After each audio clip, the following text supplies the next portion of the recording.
नेहा सेन एमयूज music star academy में आप सभी का स्वागत है।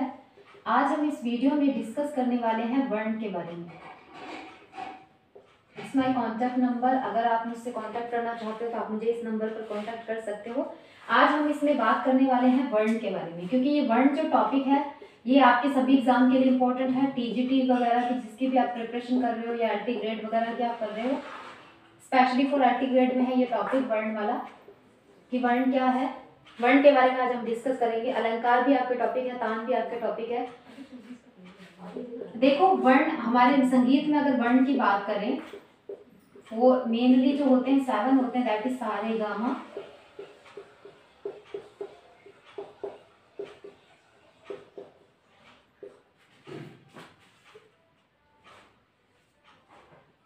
सा रे गा मा पा धा नी। जो यह स्वर को विस्तारित करते हैं, जो यह वर्ण स्वर को विस्तारित करते हैं, उन्हें ही क्या बोला जाता है? विस्तारित करते हैं, उन्हें ही क्या बोला जाता है? वर्ण। ठीक है, उन्हें ही वर्ण कहा जाता है, क्योंकि ये जो वर्ण है म्यूजिक में अगर हम देखते हैं तो 7 होते हैं, लेकिन अगर इसके प्रकार की बात करें तो 4 आते हैं। इसके 4 टाइप्स आते हैं वर्ण के। ये जो वर्ण है आपके लिए इंपॉर्टेंट टॉपिक है। मैंने आपको बताया स्वर को, जो ये सा रे गा मा पा धा नी सा है, जो यह स्वर को विस्तारित करते हैं उसे क्या बोला जाता है? वर्ण बोला जाता है। वर्ण के अगर प्रकार की बात करें तो कितने आ जाते हैं? 4। पहला आता है स्थाई, पहला स्थाई वर्ण आता है। दूसरा वर्ण क्या आता है? आरोही। तीसरा वर्ण आता है अवरोही। और 4th नंबर की अगर बात करें तो दैट इज संचारी। ठीक है, ये 4 टाइप के वर्ण होते हैं। ये जो वर्ण है 4 टाइप के हैं: स्थायी वर्ण, आरोही वर्ण, अवरोही वर्ण और संचारी वर्ण। देखो, वर्ण का अगर हम अर्थ लेते हैं तो 2 अर्थों में इसका अर्थ लिया जाता है। 2 अर्थों में। कौन कौन से में? एक तो शब्द में, एक तो शब्द अर्थ में, और दूसरा किस में आता है? जाति अर्थ में। एक शब्द अर्थ में लिया जाता है और दूसरा किस में लिया जाता है? जाति अर्थ में। शब्द अर्थ में वर्ण इसलिए लिए जा रहे हैं क्योंकि आपको पता है इसमें 7 वर्ण है, दैट इज शब्द वर्ण। और जाति में अगर हम बात करें तो जाति में अगर वर्णों की बात करते हैं तो 4 टाइप के होते हैं। अगर शब्दों में वर्ण की बात करें तो 7 है, दैट इज जो हमारे नोट होते हैं, म्यूजिकल नोट होते हैं, सा रे गा मा पा धा नी, ये किस में है? शब्द अर्थ में है। और अगर जाति अर्थ में हम देखें, क्योंकि आपको पता है ये कास्ट सी बन गई है कि स्थाई में कौन से आएंगे, आरोही में कौन से आएंगे, अवरोही में कौन से आएंगे और संचारी में कौन से आएंगे, तो ये क्या बन गई? एक कास्ट बन गई, ये जाति बन गई। जैसे कि आज हम होते हैं जो जनरल वाले होते हैं वो अलग कैटेगरी में आते हैं, जो ओबीसी वाले होते हैं वो अलग कैटेगरी में आते हैं। तो इस तरीके से हमारी एक कैटेगरी होती है, उसको हम जाति बोलते हैं। उसी तरीके से वर्ण में भी 4 जातियां होती हैं, जो कि स्थायी वर्ण है, आरोही वर्ण है, अवरोही वर्ण है और संचारी वर्ण है। अगर ये क्वेश्चन कभी एग्जाम में पूछा जाता है कि वर्ण में जाति कितनी होती है, तो आप 4 भरोगे। वर्ण में अगर शब्दों की बात करें संगीत में तो आप 7 भरोगे, दैट इज सा रे गा मा पा धा नी। ये 7 वर्ण हो गए इसमें। और अगर वर्ण की बात करें जाति अर्थ में अगर हम बात करते हैं तो दैट इज 4: स्थायी वर्ण, आरोही वर्ण, अवरोही वर्ण और संचारी वर्ण। अब इसमें क्वेश्चन किस टाइप के बनते हैं? अब सबसे पहले क्वेश्चन तो इसमें यही बनता है, जो स्वर को विस्तारित करते हैं उन्हें क्या बोला जाता है? वर्ण कहा जाता है। वर्ण के अगर प्रकार देखिए कितने होते हैं? 4 टाइप्स के होते हैं। कौन से होते हैं? स्थायी, आरोही, अवरोही और संचारी। अब कई बार क्या होता है, इसकी डेफिनेशन पूछ ली जाती है। जैसे मैंने आपसे डेफिनेशन में आपको बता रही हूँ। स्थायी वर्ण, सबसे पहले हम बात करते हैं स्थायी वर्ण की। ठीक है, स्थायी वर्ण की अगर डेफिनेशन की अगर हम बात करते हैं, यानी कि स्थायी वर्ण की डेफिनेशन ये होती है कि एक ही स्वर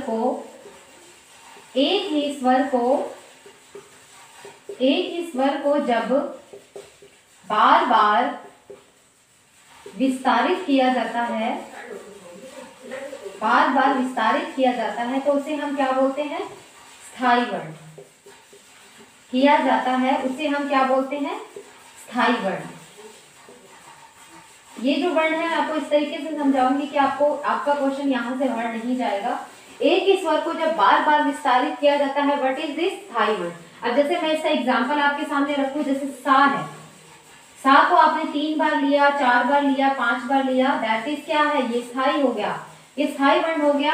क्यों हो गया? क्योंकि हमने इसमें एक ही स्वर को बार बार रिपीट किया है, दैट वाई स्थाई वर्ण जो है, जैसे सा सा सा, यहाँ पे अगर हम रे रे रे भी लिखते हैं, रे रे रे, गा गा गा, तो ये भी क्या आ जाता है? ये भी स्थाई वर्ण के अंतर्गत ही आएगा, क्योंकि मैंने आपको डेफिनेशन बताई कि जब एक ही स्वर को बार बार विस्तारित किया जाता है तो उसे स्थाई वर्ण कहा जाता है। तो मैंने आपको इसकी डेफिनेशन दी कि जब एक ही वर्ण को बार बार विस्तारित किया जाता है तो वो स्थाई वर्ण होता है। अब हम बात करते हैं आरोही वर्ण की। आरोही वर्ण की अगर मैं आपको एक चीज और बता दूं, स्थाई वर्ण के अलंकार जो होते हैं वो 7 माने जाते हैं, आरोही वर्ण के अलंकार 12 माने जाते हैं, अवरोही वर्ण के भी 12 माने जाते हैं, और संचारी वर्ण के जो है वो 25 माने जाते हैं। क्योंकि ये जो स्थाई वर्ण, आरोही वर्ण, अवरोही वर्ण और संचारी वर्ण है, ये दैट इज रिलेटेड टू अलंकार ऑल्सो। ओके, ये अलंकार से रिलेट भी किए गए हैं, क्योंकि आपको पता है शारंगदेव का संगीत रत्नाकर ग्रंथ जो है उसके अंतर्गत यही क्वेश्चन आता है कि शारंगदेव ने कुल अलंकार कितने माने हैं, तो उन्होंने 63 माने हैं। लेकिन जब वर्णों के आधार पर पूछा जाता है कि शारंगदेव जी ने वर्णों के आधार पर कितने अलंकार माने हैं, तो उन्होंने 56 माने हैं, 56।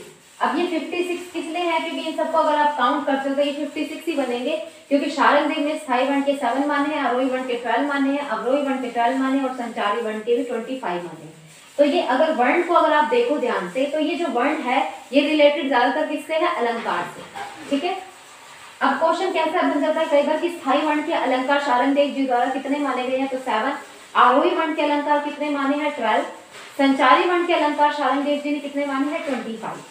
ज्यादातर लोगों ने 25 माने, अहोबिल जी को भी अगर आप देखते हो। ठीक है, और इसमें क्वेश्चन कई बार ये बन जाता है कि शारंगदेव जी ने कितने अलंकार, कुल अलंकारों की संख्या कितनी बताई है? कुल अलंकारों की संख्या की अगर हम बात करते हैं तो 63 आता है। क्वेश्चन इसमें दोनों में चेंजेस है। अगर शारंगदेव जी द्वारा पूछा जाता है कि उन्होंने कुल अलंकार कितने माने हैं, तो हम 63 लिखेंगे। लेकिन जब ये क्वेश्चन ऐसा पूछा जाता है कि शारंगदेव जी ने वर्णों के आधार पर कितने अलंकार माने हैं, तो हम क्या आंसर टिक करेंगे? 56। यानी कि वो ये 4 वर्णों के आधार पर अलंकारों के बारे में पूछते हैं, that's why we will fill 56। Okay, चलिए अब हमारी जो अगली डेफिनेशन है वो आरोही वर्ण की है, आरोही वर्ण की। ठीक है, अगली डेफिनेशन जो है आरोही वर्ण की। आरोही वर्ण किसे बोलते हैं? कि जब स्वरों का क्रम कैसा हो? आरोह क्रम में हो। जब स्वरों का क्रम आरोह रूप में होता है, आरोह रूप में होता है, तो इसको क्या बोला जाता है? आरोही वर्ण के अलंकार। जैसे कि हम जो सरगम लेते हैं कई बार, जैसे सा रे ग म पा धा नी, ये क्या है? ये हम एक असेंडिंग ऑर्डर्स में चल रहे हैं, दैट्स व्हाई ये आरोही वर्ण का है। वही अवरोही वर्ण की अगर बात करते हैं तो वो डिसेंडिंग ऑर्डर्स में आ जाता है, यानी कि अवरोही वर्ण को हम ऐसे बोलेंगे कि जब स्वरों का क्रम अवरोहात्मक हो। अवरोही वर्ण में हम कैसे लिखेंगे? जब स्वरों का क्रम अवरोहात्मक हो, अवरोहात्मक हो, तो ये क्या हो जाता है? अवरोही वर्ण के अलंकार। अब अवरोही वर्ण की आपको समझाने की जरूरत तो होगी नहीं कि अवरोही वर्ण कैसा लिखना है। यानी कि अगर मैंने सा नी धा लिख दिया तो ये अवरोही वर्ण का अलंकार हो गया। अगर मैंने पा मा गा लिख दिया तो भी अवरोही वर्ण का है। मा गा रे लिख दिया, that is also related to अवरोही डिसेंडिंग ऑर्डर। और आरोही वर्ण में क्या करना है? सारे गा का अगर आपसे पूछ ले कि सारे गा जो है वो कौन से वर्ण का अलंकार है, तो आप क्या लिखोगे? आरोही वर्ण। वही अगर आपसे ये क्वेश्चन पूछ लेते हैं सा नी धा किसका है, तो ये कौन से रिलेटेड है? अवरोही वर्ण से। वही रे गा मा का अगर पूछ ले तो हम क्या लिखेंगे? आरोही वर्ण। वही सा सा सा या फिर रे रे रे या फिर गा गा गा पूछ लेते हैं तो दैट इज स्थाई वर्ण। ठीक है, स्थाई वर्ण के भरत ने भी 7 अलंकार बताए हैं, लेकिन भरत ने क्या किया है? अलंकारों के 6 भेद बताए हैं। अब मैंने क्वेश्चन आपसे कल उसमें एलटी ग्रेड में दिया भी था कि भरत ने अलंकारों के कितने भेद बताए हैं, तो 6 बताए हैं, जो कि आते हैं उच्च, दिक्त, मंद्र, नीच, द्रुत और विलंबित। ये 6 प्रकार के उन्होंने भेद बताए हैं अलंकारों से रिलेटेड। उच्च यानी कि जब जोर से आवाज निकाली जाती है तो उसको उच्च बोला जाता है। दिक्त उसको बोला जाता है जब नीचे करके आवाज थोड़ी निकालते हैं। मंद्र का मतलब होता है दिक्त से और हल्की आवाज। ठीक है, मंद्र का मतलब होता है और हल्की आवाज। और द्रुत का मतलब तो वीन और वेरिगल की अगर एक स्वर को फास्ट में लेना है, दैट इज द्रुत।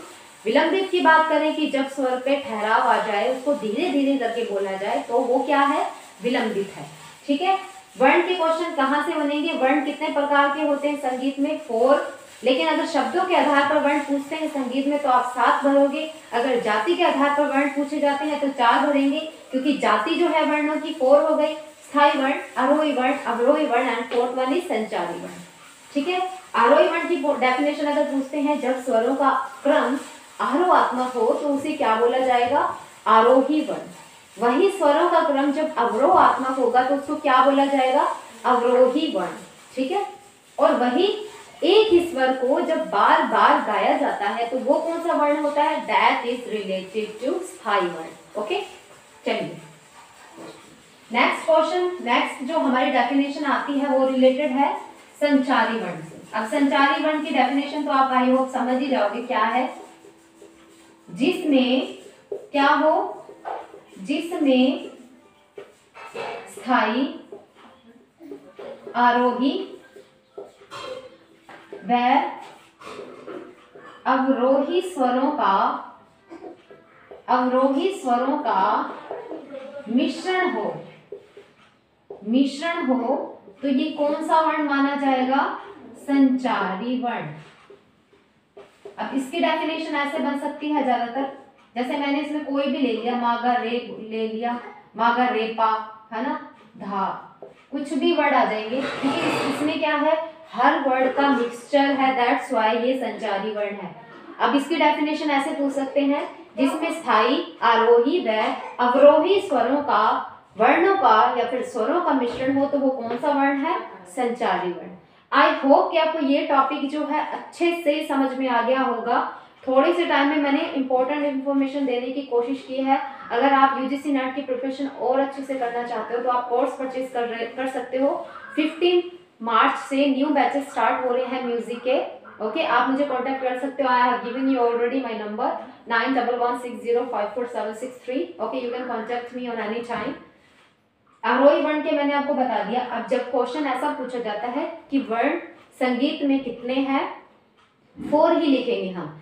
लेकिन जब पूछा जाता है कि शब्दों के आधार पर संगीत में वर्णों की संख्या कितनी है, दैट इज 7।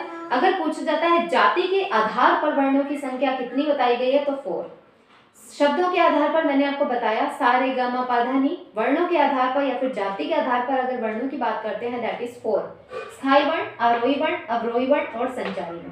और ये जो वर्ण सारे हैं रिलेटेड टू अलंकार ऑल्सो। ठीक है, अलंकार से रिलेटेड है, क्योंकि शारंग देव जी ने अलंकारों का जो वर्णन लिया है या फिर भरत ने जो लिया है वो उन्होंने इसी बेस पे लिया है कि स्थायी के कितने अलंकार हैं, आरोही के कितने हैं, अवरोही के कितने हैं और संचारी के कितने हैं। अगर आप स्थायी वर्ण के अलंकार, आरोही वर्ण के अलंकार, इन सभी के अलंकारों की और इन्फॉर्मेशन लेना चाहते हो तो आप हमारे कोर्स परचेज कर सकते हो, जिसमें आपको पूरा डीपली बताया जाएगा कि स्थायी वर्ण के अलंकार कौन से होते हैं, आरोही के कौन से होते हैं, अवरोही के कौन से होते हैं और संचारी वर्ण के अलंकार कौन से होते हैं। तो ये सारे जो है रिलेटेड अलंकार से हैं। अगर आपको ये वीडियो पसंद आती है तो प्लीज आप इस चैनल को सब्सक्राइब करिए, शेयर करिए एंड लाइक ऑल्सो। ये जो वर्ण का टॉपिक था इतना सा ही था, इसी से रिलेटेड क्वेश्चन कई बार पूछे जाते हैं। अब कई बार एक पर्सन आते थे जो दत्तिल नाम के थे। दत्तिल जो थे वो आरोही वर्ण को उन्होंने क्या नाम दिया है? अंतरा। दत्तिल मुनि जो आते हैं, दत्तिल जो आते हैं, उन्होंने आरोही वर्ण को क्या नाम दिया है? अंतरा। ठीक है, आरोही वर्ण का नाम उन्होंने अंतरा दिया है। और स्थायी वर्ण के अलंकार, कई बार क्वेश्चन ऐसा पूछा जाता है, शारंग देव जी ने संचारी वर्ण के अलंकार कितने माने हैं? 25। अवरोही वर्ण के कितने माने हैं? 12।